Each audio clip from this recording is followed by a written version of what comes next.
Hey, what's going on, guys? Welcome to the Wrestling Network. This is your WWE Extreme Rules 2016 results and review. So, kicking off with the pre-show, we get Big Cass in the ring with the Dudley Boys. So, it's time for the NXT guys to, prove their point against the old washed-up WWE talent. Of course, they're not old and washed up. Well, maybe they're old. I don't know, but it's fun seeing the Dudley Boys still there. So, yeah, nothing against them, but it looks like they're going to put Big Cass over the Dudley Boys. So, what they did, since Enzo Amore is still hurt, they can't have a tag team match. So, hopefully the next pay-per-view we'll see that happen, but I don't know. He hasn't been on TV since his injury at the last pay-per-view, so we'll see where that goes. But yeah, you have Big Cass confronting the Dudley Boys, Bubba Ray and Devon Dudley, and you had the Dudley Boys basically beating him down. It's 2-on-1. Doesn't matter if he's 6'5".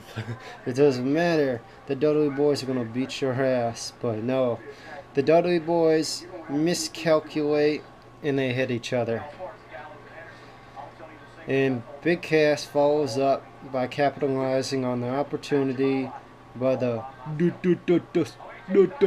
stupid Dudley Boys. Fucking Bubba Ray Dudley. But yeah, man, he capitalizes by hitting the big boot. And yeah, just capitalizes on the missed opportunity by the Dudley Boys to beat down Big Cass. But yeah, the way I'm seeing this unfold, I think it's gonna be like the future, like the NXT guys going up against like the veterans in the WWE. Just seeing the way things are been going on, I think that's the way it's gonna go down, and that would be pretty entertaining. I'm not gonna lie. I'll be looking forward to seeing that. So yeah, guys, that's what happened to kick off the Extreme Rules, the pre-show. So next we actually have a match. We have Dolph Ziggler versus Baron Corbin. This was a pretty good match. Their match has been really good, but honestly, I don't want to see another match against them. They had a lot of matches. I think it's time for Baron Corbin to find a new opponent. So yeah, you had Dolph Ziggler kick out of the End of Days. Baron Corbin gets so desperate, he goes down south and he hits him with a low blow, and he hits the End of Days right after that. So yeah, Baron Corbin picks up the victory by going down south with a low blow. Well, it's called Extreme Rules. You got to do what you got to do to pick up the victory, right? So yeah, Baron Corbin with another victory over Dolph Ziggler. So yeah, Baron Corbin's looking pretty good coming up to the main roster. Hopefully he gets a new opponent. That's what I'm hoping. But yeah, guys, that's the pre-show. So now let's talk about the actual show, Extreme Rules. So we got Carl Anderson, Luke Gallows, the Club. We'll explain that in a minute. The Club. So they're facing the Usos. No surprise. This has been going on since the last pay-per-view. So we get finally some tag team action to find out who's the better group. And you can basically tell who's the better group, like leading into the pay-per-view, who's getting the most momentum. And it was Carl Anderson and Luke Gallows picking up the victory. So how this happened, you got one of the Usos. It's hard to tell them apart.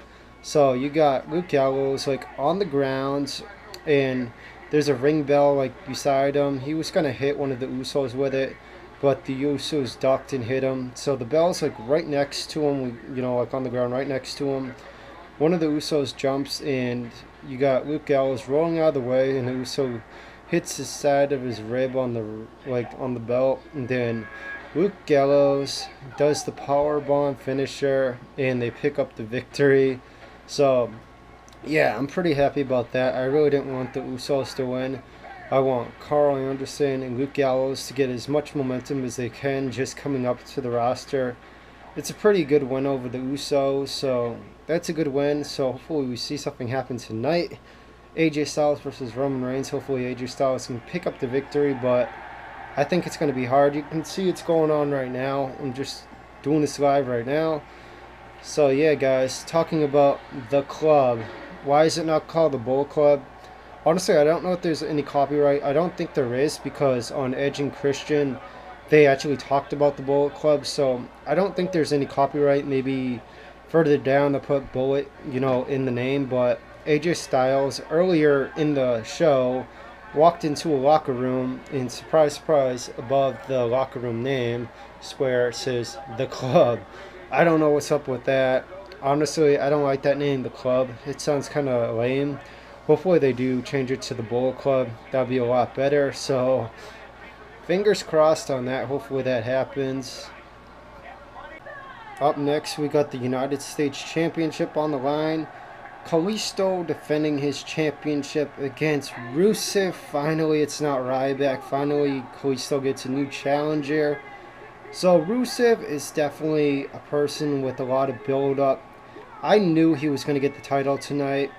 Honestly, Kalisto was going into the match with the injury he sustained by Rusev with the Acolyte and basically twisting his back like a pencil. And they were saying that he tore his muscle in his back, and it was severely bruised. And you seen Rusev hit him with a power bomb, outside the ring on the rope, hitting him on the side of the apron. And you seen Kalisto grabbing his back in pain.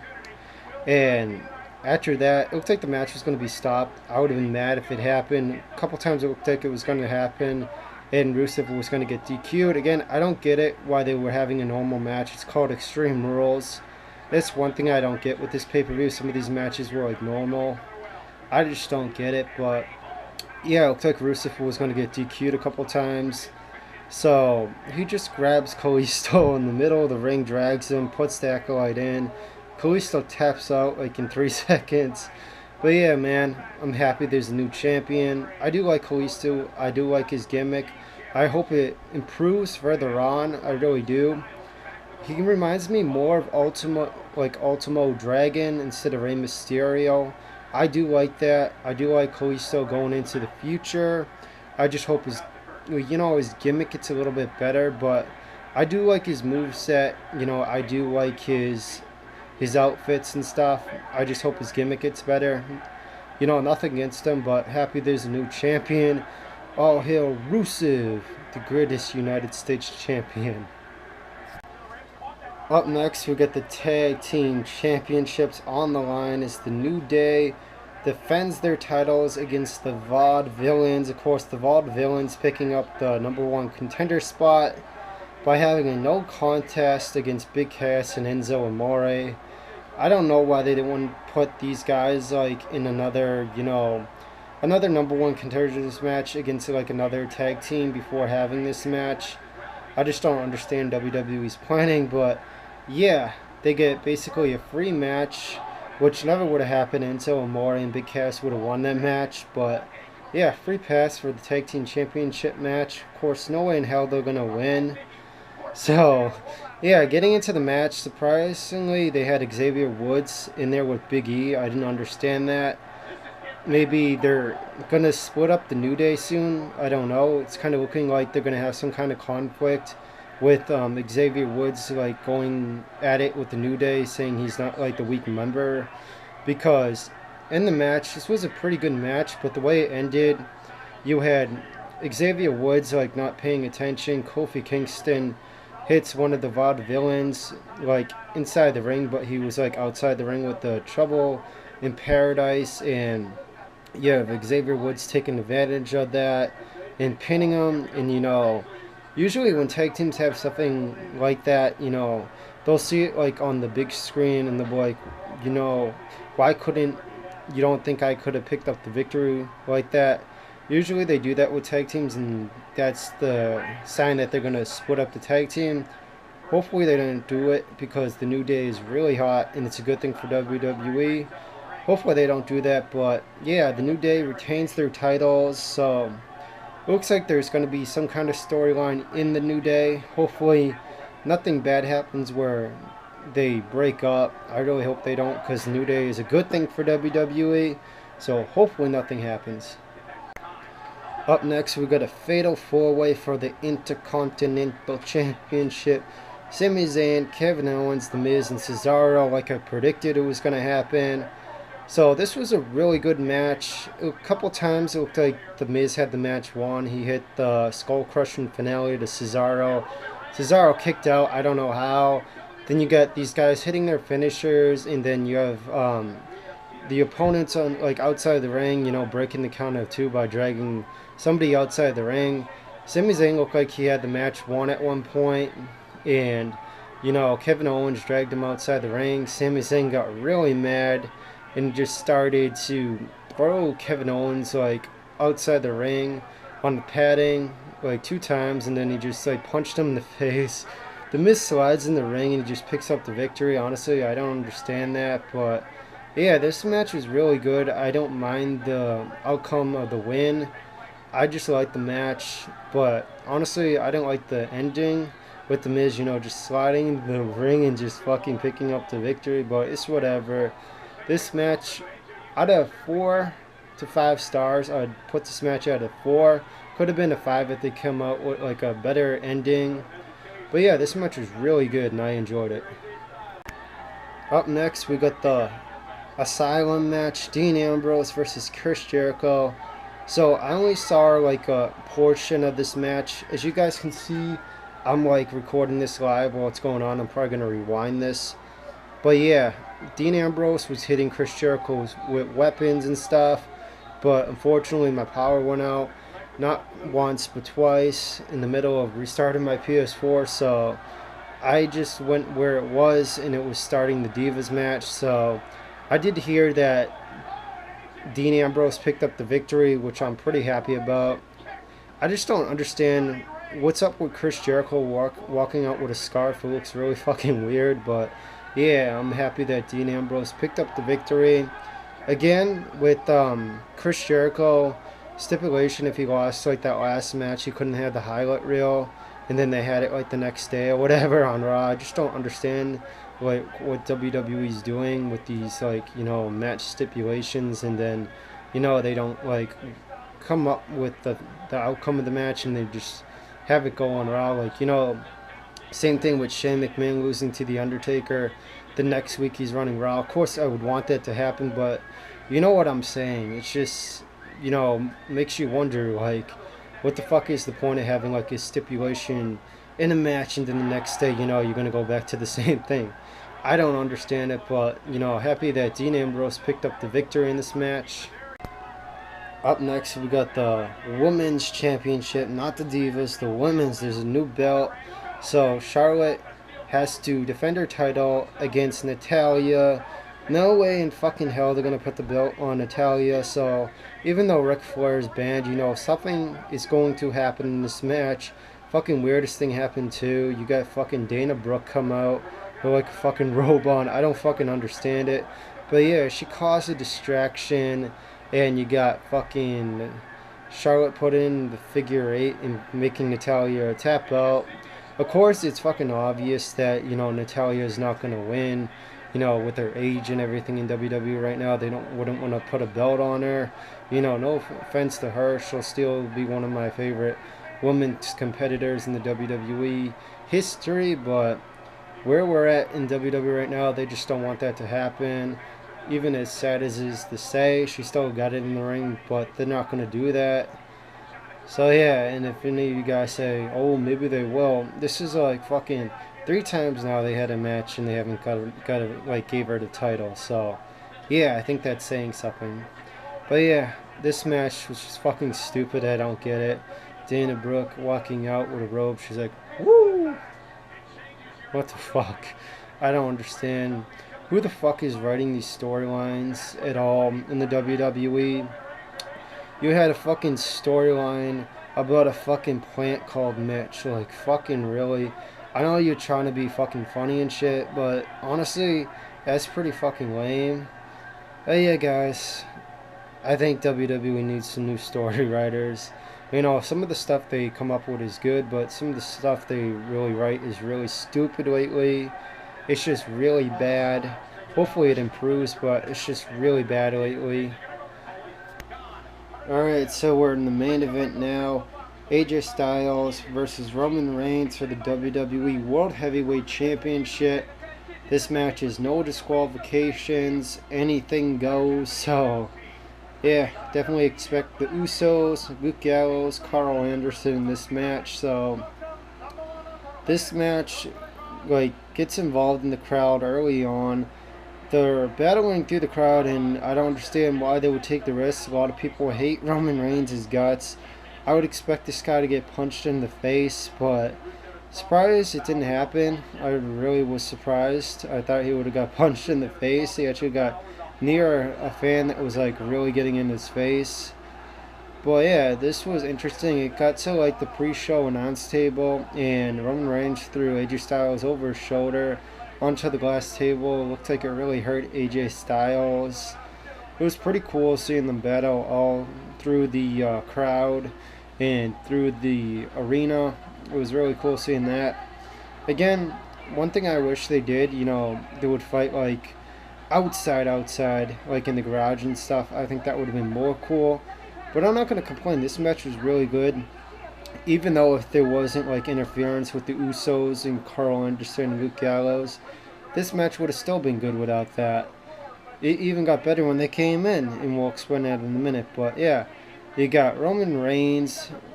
Basically, he throws AJ Styles like over the like not the announce table, but the fucking barricade. AJ Styles tries to jump over the barricade on Roman Reigns. Roman Reigns fucking catapults him through an announce table. AJ Styles goes flying in the fucking air. It was pretty funny. He goes through an announce table. Looked like a fucking killed. It was really cool to see. And later in the match, Roman Reigns grabs him up for a powerbomb. And basically, he's fucking like at least a foot away, and he just like fucking throws him on his shoulders through an announce table. That was really cool. AJ goes through the announce table, and another cool Roman Reigns fucking move. Yeah, so we're talking Roman Reigns highlights. This guy actually had some pretty cool highlights in this match. He basically grabs AJ Styles like a fucking rag doll.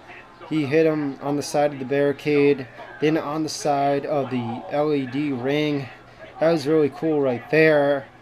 So this was a really good match. You got these guys kicking out of each other's finishers, and then out comes Luke Gallows. Carl Anderson beats the crap out of Roman Reigns, hits their tag team finishing move, and AJ pins him, and Roman Reigns kicks out. Out come the Usos, and they take out Luke Gallows. Carl Anderson got tongue twisted there, and then they super kick AJ twice, and Roman Reigns slides for the pin. AJ Styles kicks out. So yeah, this is a really good match. And one point of the match, AJ Styles got really frustrated. He couldn't pin Roman Reigns at all. He grabs the chair and he just goes ham with the chair. He delivered at least 50 chair shots to the Usos, Roman Reigns. That was really cool to see.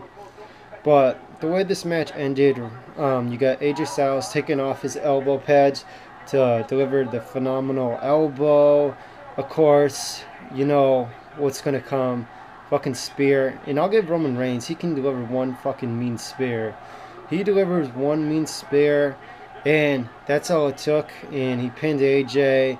And Roman Reigns retains the title. No surprise there. Honestly, I don't understand why they won't give somebody else the belt. The fans obviously don't like Roman Reigns. I just don't understand it. But yeah, Roman Reigns definitely had a way better match. This match, out of 5 stars, was a 5. This match was really good. So yeah, Roman Reigns retains the title. So yeah, this was a really good pay-per-view. Only thing I didn't really like about it was the fucking women's championship match. So out of 10 stars, I would give this pay-per-view at least it's in between a 7 and an 8. I'm gonna give it a 7 because you know why?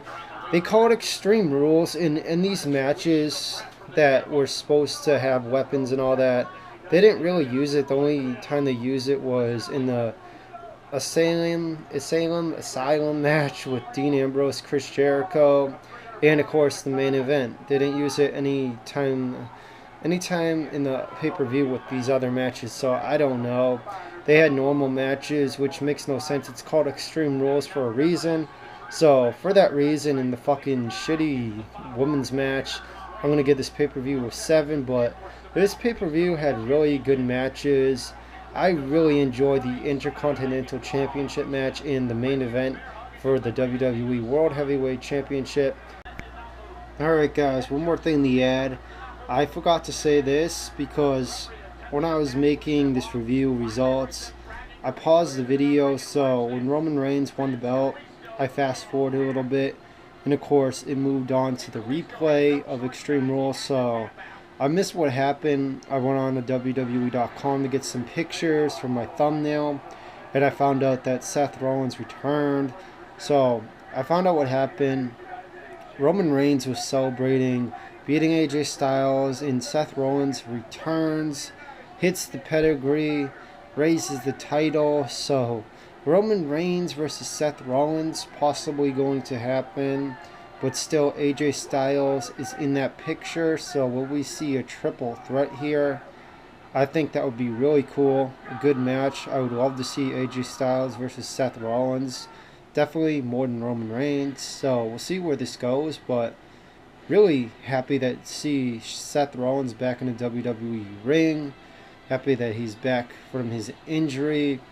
We definitely need Seth Rollins back in the WWE, so happy to see that. A lot of rumors this guy was going to return soon, so good to see him make his return at Extreme Rules. So yeah guys, just an additional information regarding Extreme Rules. So yeah, I'm definitely psyched up now. Maybe I'll give this pay-per-view an 8 now.